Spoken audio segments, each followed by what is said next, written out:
అదే RTV app వార్తల్ని క్షణాల్లో చదివే అవకాశం ఉంటుంది. ఒక న్యూస్ పేపర్, ఒక టెలివిజన్ ఛానల్ మీ చేతుల్లో ఎప్పుడూ ఉంటాయి. రాష్ట్రంలో సచివాలయం ముందు రాజీవ్ గాంధీ విగ్రహ ఏర్పాటుపై ఇప్పటికే బీఆర్ఎస్ వర్సెస్ కాంగ్రెస్గా కూడా ఒకవైపు మాటల తూటాలు పేలుతున్నాయి. ఒకవైపు విగ్రహం కాంగ్రెస్ పెడితే ఖచ్చితంగా తమ అధికారంలోకి వచ్చిన తర్వాత తీసేస్తామని చెప్పి బీఆర్ఎస్ వర్కింగ్ ప్రెసిడెంట్ ఒకవైపు వారికి వార్నింగ్ ఇస్తుంటే, మరొక పక్క కాంగ్రెస్ ఎట్టి పరిస్థితులు దాన్ని ఏర్పాటు చేసిన విగ్రహాన్ని ముట్టి చూడాలని చెప్పి కూడా బాహాబాయికి దిగినట్టు కూడా మాట్లాడుతున్నారు. ఇదే విషయం మీద బీజేపీ ఏ విధంగా ముందుకెళ్తుంది, బీజేపీ అసలు విగ్రహాన్ని పెట్టడానికి సహకరిస్తారా లేదంటే వ్యతిరేకిస్తారని మనతో మాట్లాడడానికి assembly deputy floor leader Katipalli Venkataramareddy MLA ఒక్కసారి అడుగుదాం.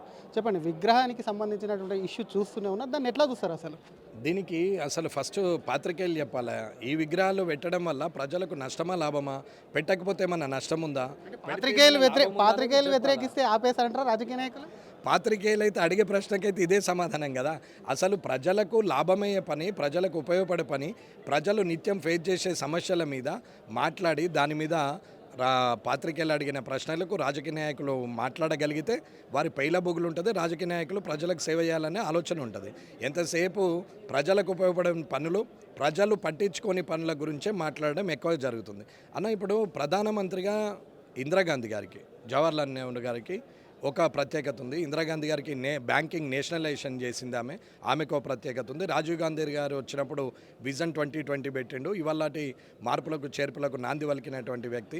ఆ తర్వాత చంద్రశేఖర్ గారు 6 నెలలు ఉన్నా కానీ వాళ్ళ గోల్డ్ సెన్సెక్స్లోకి వెళ్ళింది, మార్కెట్ బులియన్కి వెళ్ళింది అంటే ఆయన కారణము. నెక్స్ట్ పివి నరసింహారావు గారు వచ్చారు.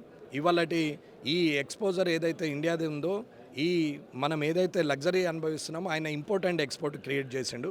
అలాగే మన్మోహన్ సింగ్ గారు వచ్చినప్పుడు ఆయన ఫైనాన్షియల్ స్టెబిలిటీ క్రియేట్ చేసినటువంటి వ్యక్తి. మనము భారతదేశ పౌరునిగా మాట్లాడాలి కానీ ప్రతిదాన్ని రాజకీయం చేయడానికి ఎక్కడో ఒక దగ్గర టీవీలలో కనిపిస్తాము, వైరల్ అవుతుంటుంది, నాది యూట్యూబ్లో వస్తుంది, నా ఫోటో నేను చూసుకొని ముర్చుడు, నేను మాట్లాడిందే గొప్ప అని అనుకునేటువంటి వ్యక్తి దీని వెనకాల సోషల్ మీడియాలో ఎవరి పార్టీలో వాళ్ళు పక్క పార్టీని తిట్టుకుంటా, అన్పార్లమెంటరీ లాంగ్వేజ్ మాట్లాడుకుంటూ కింద మెసేజ్లు పెట్టుడు.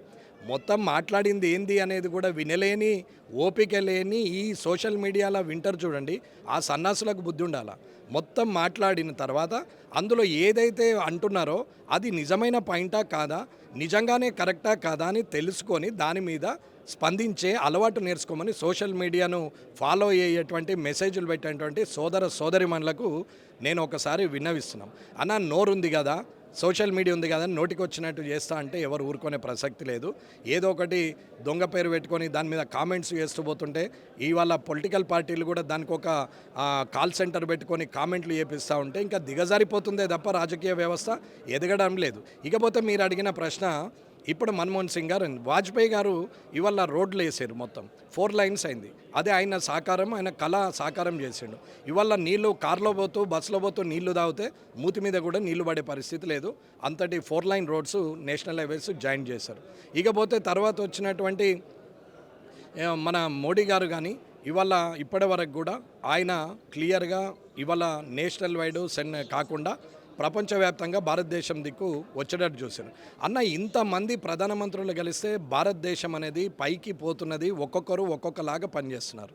ప్రతి మనిషి అన్నప్పుడు ఒక మైనస్ ఉంటుంది, కానీ మైనస్ను చూసే ముందర ప్లస్ని కూడా చూడాలా, మంచిని కూడా చూడాలా, చెడుని చూసే ముందర నేను పార్టీల పరంగా మాట్లాడట్లేదు.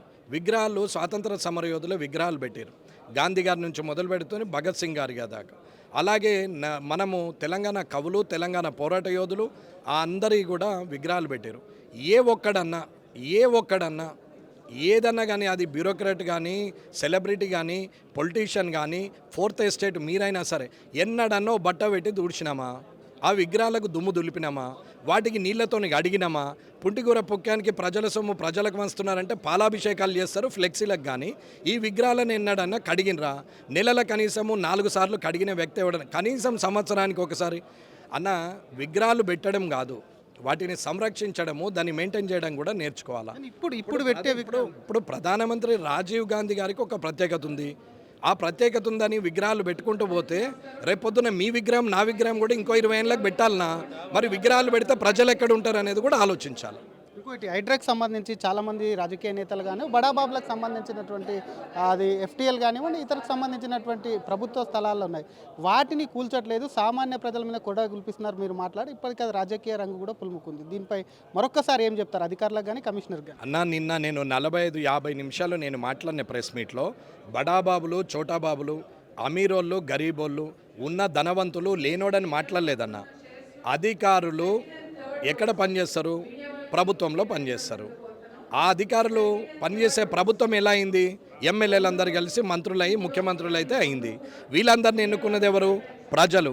ఇవాళ అధికారులు హెచ్ఎండిఏ అప్రూవల్ ఇచ్చి జిహెచ్ఎంసీ ఇల్లు పర్మిషన్ ఇచ్చి రోడ్లు వేసి కరెంట్ కనెక్షన్ ఎలక్ట్రిసిటీ వాళ్ళు ఇచ్చి ఎన్విరాన్మెంట్ వాళ్ళు పర్మిషన్ ఇచ్చి ఫైర్ వాళ్ళు పర్మిషన్ ఇచ్చి మున్సిపల్ ట్యాక్స్ జిహెచ్ఎంసీకి గట్టి ఇవన్నీ ఖజానా ప్రభుత్వానికి నింపుతున్నప్పుడు అది అక్రమ కట్టడం ఎట్లయితుంది? ఒకవేళ అక్రమ కట్టడం అయినప్పుడు దానికి సంబంధించిన డాక్యుమెంట్లు ఎక్కడ పుట్టినాయి? అధికారులదే తప్పు. 100% అధికారులది తప్పు. అధికారులను జైలు వేయాలా? సామాన్య ప్రజానికమ్మో ఉన్నోడా లేనోడా కాదు. ఇవాళ రాజపుష్ప ఉంది, ఇవాళ మైమోం ఉంది, ఇవాళ జైబేరి ఉంది, ఇవాళ అపర్ణ ఉంది. హైరైజ్ బిల్డింగ్స్ ఉన్నాయి. హైరైజ్ బిల్డింగ్లో కూడా 4 కోట్లు పెట్టో 5 కోట్లు పెట్టో కొన్నోడు శ్రీమంతుడని నేను అనట్లేదు. అతను పిల్లలు ఎక్కడో అమెరికాలో చదువుకొని సంపాదించుకొని ఆ డబ్బులు పంపిస్తే ఇక్కడ కొనొచ్చు. కొన్నది వాస్తవమే కదా, చెమట పైసనే కదా, ఉన్నోడు లేనోడు అని కాదు. ఇవాళ చేసిన తప్పిదం ఎక్కడ ఉంది క్యాన్సరు అక్కడ ట్రీట్మెంట్ ఇవ్వమని చెప్తున్నాం. కూల్చడం సరికాదంట. అధికారులు అప్రూవల్ ఇచ్చినటువంటి ఏరియాలలో పర్మిషన్లు ఇచ్చినటువంటి ప్రభుత్వానికి ఖజానాకు డబ్బులు కట్టినటువంటి ఏరియాల్లో కూల్చడం తప్పు. వితౌట్ పేపరు ఎటువంటి కాయిదాలు లేకుండా ఆక్రమించుకొని కట్టి బిల్డింగులు లేపితే ఆయన కాదు నేనే రేవంత్ రెడ్డి గారు ఎంబట వచ్చేసి ఆ బిల్డింగ్ను కాయిదాలు లేవు కదా గూలగొట్టమని చెప్తాము. ఒకవేళ జనమనులు ఉంటే కూడా అమ్మ కాయిదాలు లేనిది మీరు ఎట్లా కొన్నారని నేను అడుగుతాను నేను. కానీ ఇవాళ అన్ని పర్మిషన్లు ఇచ్చేసి మాట్లాడితే ఎట్లండి? ఇవాళ మీరు షోరూంలో వెహికల్ కొంటారు, ఆ వెహికల్ తీసుకొని బయటకు వస్తారు, ఇది దొంగ బండి అని పట్టేసుకుంటే షోరూమ్ డెలివరీ తప్ప ఏది తప్పు? షోరూమోడు మ్యానుఫ్యాక్చర్ కంపెనీ ఉంది తప్పు. అది దొంగ బండిని కొత్త బండిలాగా చేసి అమ్మిండా అనేది ఎవరు చేయాలి? అది వాన్ని అరెస్ట్ చేయాలి, కొన్నోడిని కాదు. కొన్నప్పుడు లోన్ ఎందుకు ఇచ్చిండు బ్యాంకోడు? అంటే బ్యాంకోనికి బుద్ధి లేదన్నట్టు. బ్యాంకోడు లోన్ ఇచ్చినప్పుడు లీగల్ ఒపీనియన్ తీసుకుంటాడు కదా, అంటే అడ్వకేట్కు బుద్ధి లేదన్నట్టు. అడ్వకేటు నేను ఇవన్నీ చూసినా నేను లీగల్ ఒపీనియన్ ఇచ్చినంటే జిహెచ్ఎంసీ హెచ్ఎండి అధికారులకు కామన్ సెన్స్ లేనట్టు. ఇటువంటి మూర్ఖులను పెట్టుకున్నందుకు ప్రభుత్వానికి బుద్ధి లేదన్నట్టు. ఎవడైనా సరే ఏ ప్రభుత్వమైనా సరే సామాన్య ప్రజానీకం మీద ఇలా పడడం తప్పు అని అంటున్నా. దీన్ని వదిలే ప్రసక్తి అయితే లేదు. Thank you. ఇది విగ్రహాలు పెట్టుకుంటూ పోతే స్థలం ఎక్కడ సరిపోతుంది? ఒకవైపు ఒక్కొక్క రంగంలో కూడా ప్రధానమంత్రులు వారి సేవలు అందించారు కాబట్టి అందరు విగ్రహాలు పెట్టుకుంటే పోతే ప్రజలు ఎక్కడ పోవాలని చెప్తూనే హైదరాబాద్కు సంబంధించిన హైడ్రా ఏదైతే ఉందో ఆ కూల్చివేతలను కూడా తప్పుపట్టారు. ఎందుకంటే దానికి సంబంధించినటువంటి పర్మిషన్స్ ఏవైతే ఉన్నాయో ఆ పర్మిషన్స్ ఇచ్చినటువంటి అధికారులు ఎక్కడికి పోయారు, అప్పుడు ఇదంతా చూడకుండానే పర్మిషన్స్ ఇచ్చారా, వారిపైన కూడా చర్యలు తీసుకోవడం కాకుండా ఎటువంటి పర్మిషన్ లేనటువంటి బిల్డింగ్స్ కానివ్వండి ఆ నిర్మాణాలు ఏవైతే ఉన్నాయో వాటిని కూడా కూల్చివేయాలంటూ కూడా Kamareddy MLA BJP deputy floor leader Venkataramanareddy అంటున్నారు. కెమెరామెన్ కోటితో శ్రీధర్, RTV హైదరాబాద్.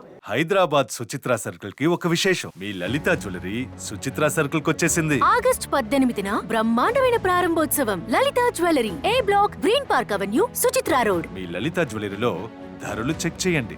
డబ్బులు చాలా చాలా ఆదా చేస్తారు. డబ్బులు ఎవరికి ఊరికే రావు.